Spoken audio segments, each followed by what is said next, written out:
Bonjour et bienvenue dans ce nouvel épisode du podcast Gap de parents. Je m'appelle Sophie, je suis coach, formatrice et conférencière. J'accompagne et soutiens les parents dans leurs défis du quotidien tout en aidant les entreprises à reconnaître et à valoriser la parentalité au travail.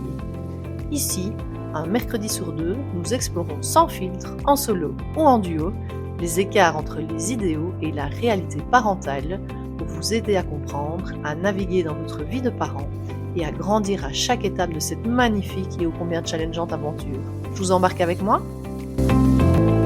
Bonjour à tous, je suis ravie, oui ça valait bien 3 fois le terme, mais je suis vraiment ravie de vous retrouver en ce début d'année 2026 et d'ailleurs tout d'abord tous mes vœux de bonheur, d'amour, de joie, de succès et également de douceur pour vous qui m'écoutez. Si vous êtes nouveau, si vous me suivez depuis le début de l'aventure, je suis ravie vraiment de vous retrouver aujourd'hui et je vous souhaite tout le meilleur pour 2026. Et d'ailleurs, comme le disait quelqu'un dans mon entourage, qu'est-ce que je peux vous souhaiter de mieux pour cette année 2026? C'est pas mal de commencer ce podcast comme en coaching par une question. Si je vous prenais un temps ici, qu'est-ce que je pourrais vous souhaiter à vous, chacun, chacune d'entre vous pour cette année 2026? Vous me diriez quoi? N'hésitez pas à me partager en commentaire de cet épisode ou sur un des réseaux sociaux que vous préférez, mais ça m'intéresserait de savoir ce qui est important pour vous et ça me permet de switcher directement sur ces fameuses résolutions. Vous savez, c'est le début d'année, je vais faire ci, je vais faire ça, je vais arrêter ça, je vais arrêter ça, je vais me mettre à ci, à ça. Est-ce qu'on le fait? Moi personnellement jamais. Est-ce que c'est intéressant de se mettre la pression? Je ne pense pas. Je pense qu'on se met déjà assez la pression pendant toute l'année sur pas mal de choses. Est-ce que c'est l'occasion ici de le faire? Et en plus, moi je crois pas tellement au renouveau comme ça, que le 1er janvier, que ce mois de janvier, que le début de l'année va tout changer parce que je pense que finalement, tous ces changements, tout ce qui nous arrive dans la vie, ben, en fait, c'est la somme de tout ce qu'on a, vécu, choisi, décidé dans, bah, c'est la somme des années précédentes, en fait. Donc finalement, peu importe la période, le principal, c'est de continuer, je pense, à prendre soin de soi, à faire des choix, de les faire en conscience, de savoir pourquoi on les fait, de vouloir changer des choses. OK, ben, comment est-ce que je fais? Est-ce que je le fais toute seule? Est-ce que je me fais accompagner? Est-ce que je suis réaliste dans mes changements? Vous voyez un peu tout ça? Donc, même si je pense qu'on en discutait, encore ce matin dans mon groupe d'entrepreneurs, là, on vient de fermer un cycle de 9 ans, je vous en avais parlé dans les derniers épisodes de 2025 aussi. Effectivement, là, c'était la fermeture pour ceux qui, s'intéressent un peu à la numérologie d'un cycle de 9 ans et là, on repart sur un nouveau cycle.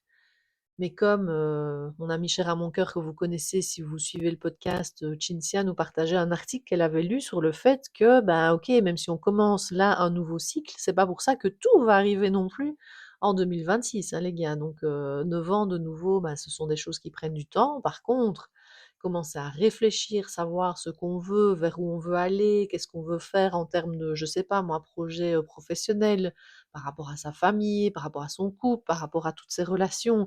Ça, par contre, ce sont des choses auxquelles on peut, aussi réfléchir. Mais pour revenir quand même aux résolutions au départ, pour moi, j'y crois pas. Par contre, je pense que mettre en place une nouvelle habitude, c'est quelque chose qui peut être important à faire et moi, je vous invite à en choisir une petite, parce que finalement, une petite habitude qu'on va mettre en place, bah, elle va permettre, si on est bien consistant, si on est bien régulier, si on le fait bien tous les jours, en fait, cette petite habitude, je le partageais ça dans un groupe, auquel j'ai participé, où j'ai fait, 8 semaines d'accompagnement, dans un groupe et en fait, le but, c'était aussi de mettre, des activités en place. Moi, j'ai remis notamment la méditation que j'avais un peu laissée de côté, ces derniers mois et ben le fait de se remettre, un petit changement, une nouvelle habitude comme ça dans sa routine sans de nouveau, transformer le monde, en un jour parce que ça n'arrive pas, et ben, ça m'a pas mal aidé aussi à voir déjà les effets après quelques jours, voire surtout quelques semaines. Donc moi, je crois vraiment aux petits changements, aux petites habitudes que quand ils sont faits vraiment tous les jours, peuvent amener effectivement de grands changements sur le long terme. Mais comme dans notre société, hein, vous savez, on veut tout, tout de suite, mais c'est pas comme ça que ça arrive donc et je pense que ce n'est pas doux non plus avec nous-mêmes de vouloir changer trop de choses ou de vouloir le faire trop fort. Donc voilà, moi je vous partage, ma philosophie, mon concept de se dire: «Ben tiens, qu'est-ce que je peux mettre en place?»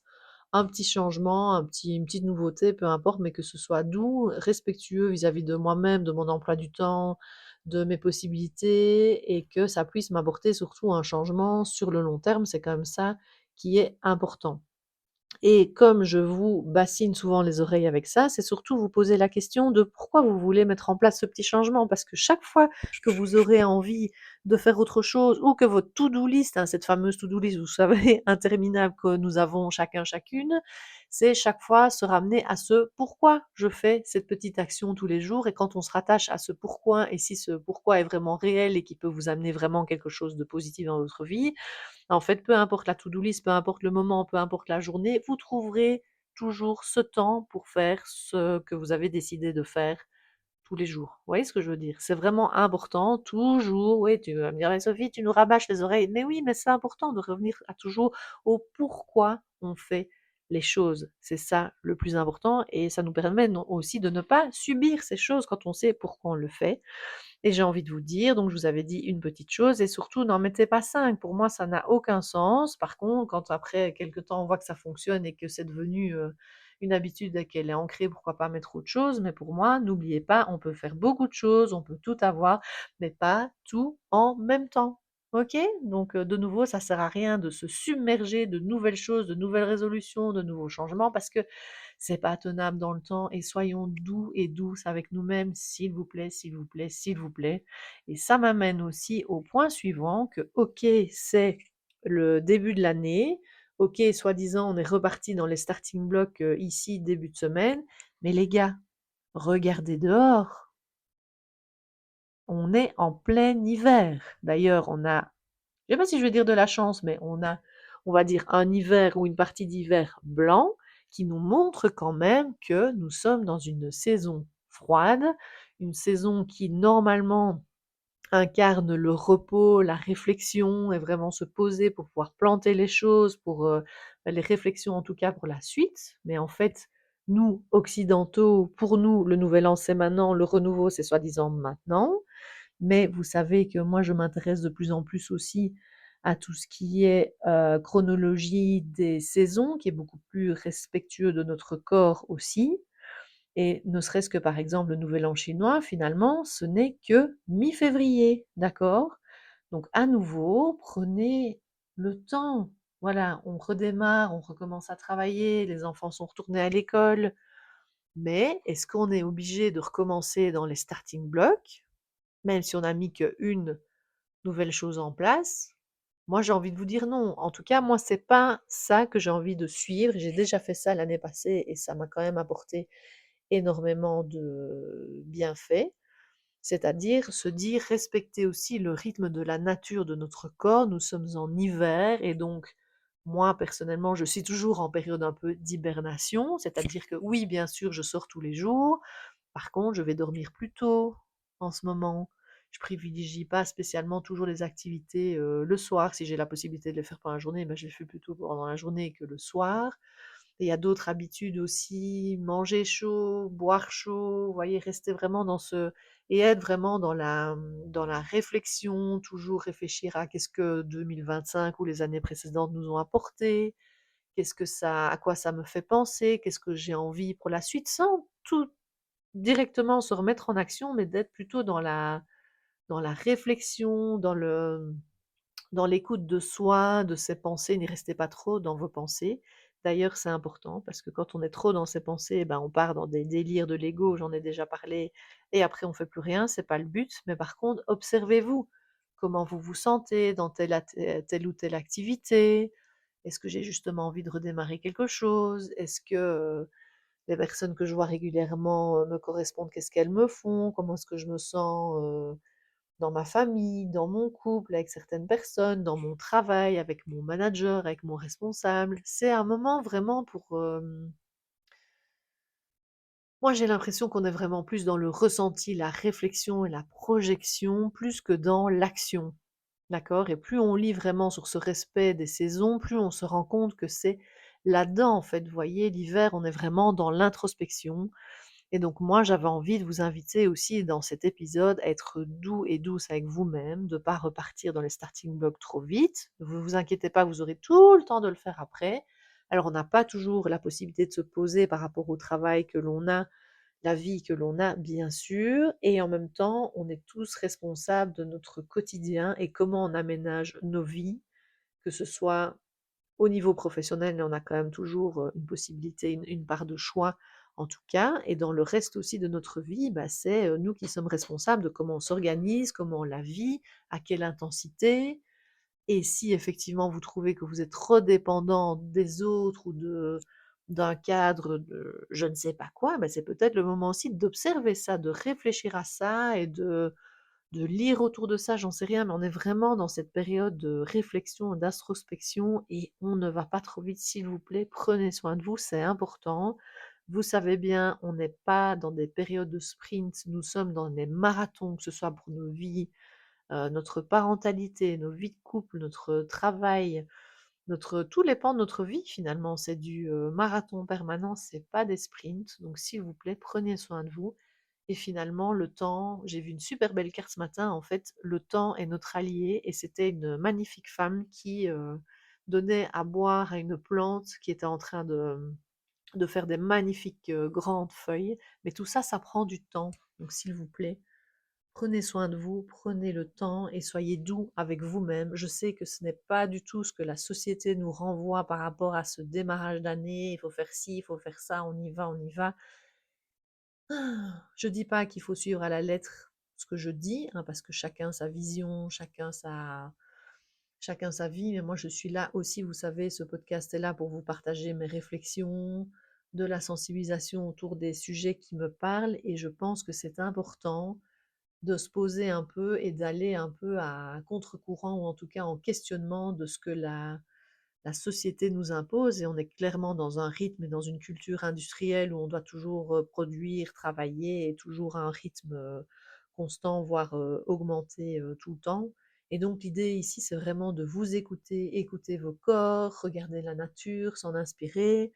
J'ai aussi, moi, Arkis, notre chat, si vous me suivez, notamment sur Instagram, je partage pas mal de stories avec lui, mais il me montre aussi cette faculté à se reposer pour aussi être plus aguerri dans le reste du temps, en chasse, et autre chose. Donc, voilà, j'ai envie de dire, pour clôturer ce premier épisode de 2026, continuons à prendre soin de nous.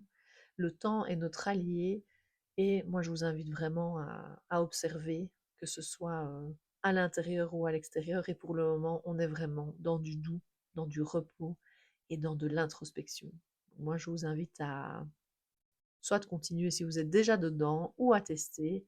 Et n'hésitez pas à me partager vos ressentis par rapport à ça. Je me ferai une joie de vous lire et de vous dédicacer aussi les prochains épisodes. Je me réjouis aussi, comme on est quand même en début d'année ici, de vous partager les prochains épisodes en duo que j'ai déjà commencé à enregistrer. Je suis tellement heureuse d'avoir ces mamans, ces femmes qui me partagent leur expérience à mon micro. J'espère aussi vous amener en 2026 des hommes, des pères à ce micro pour qui nous partagent aussi leur expérience, leur challenge. Ce ne sera que plus riche parce que je rappelle, Gap de parents est ouvert à tout parent ou futur parent ou personne qui se questionne sur la parentalité, c'est important. Donc voilà, je pense que je vais clôturer là-dessus ce premier épisode de 2026. Je me réjouis de passer cette nouvelle année avec vous. N'hésitez pas à vous abonner à votre plateforme préférée, à mettre des étoiles, des commentaires. Ça aide vraiment à faire évoluer ce podcast. Et c'est toujours un plaisir de vous lire, que ce soit en commentaire directement ou sur les réseaux sociaux. N'hésitez pas, je suis là et quel bonheur d'avoir vos retours sur ces épisodes. Prenez soin de vous, n'oubliez pas, je le redis une dernière fois, nous sommes en plein cœur de l'hiver et je vous dis à très vite pour un épisode du podcast Gab de parents. J'espère que cet épisode vous a plu. N'hésitez pas à le partager à des parents qui pourraient avoir besoin d'entendre ces mots en ce moment. N'hésitez pas également à vous abonner au podcast sur votre plateforme d'écoute préférée si ce n'est pas encore fait. Et vous pouvez bien sûr me laisser un avis ou un commentaire, ça soutient énormément le podcast. Je vous remercie. Je vous attends également en message privé sur LinkedIn, Instagram ou Facebook pour me partager votre vécu personnel et ce que cet épisode vous a aidé à conscientiser aujourd'hui. Je serai ravie d'échanger avec vous sur ces sujets. Je vous remercie et je vous dis à très vite pour un nouvel épisode de Gab de parents.